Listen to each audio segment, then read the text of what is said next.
কোনো মানুষ যখন হেসে হেসে খোঁচা দিয়ে কথা বলে তখন তার দিকে তাকায় না আমিও অনেক সুন্দর করে হাসি। আমার ভিতরে খারাপ লাগে না, বিষয়টা এমন না, কিন্তু আমি তাকে বুঝতে দেই না, কারণ আমি তো আর তার মতো না।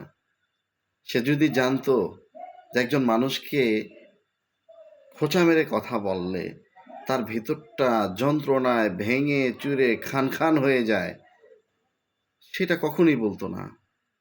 আসলে প্রকৃতপক্ষে যে সমস্ত মানুষেরা মানুষকে অপমান অপদস্থ করে কথা বলে, এমনকি অপমান করার সময় হেসে হেসে অপমান করে, এই মানুষগুলা যে কতটা নিকৃষ্ট, এদের দিলটা যে কতটা অসুন্দর, এটা তারা কোনোদিনই বুঝতে পারে না। কিন্তু আমি বুঝতে পারি, কিন্তু তারপরও তার সাথে হাসি, কারণ আমি তো তার মতো না। এটাই বাস্তব।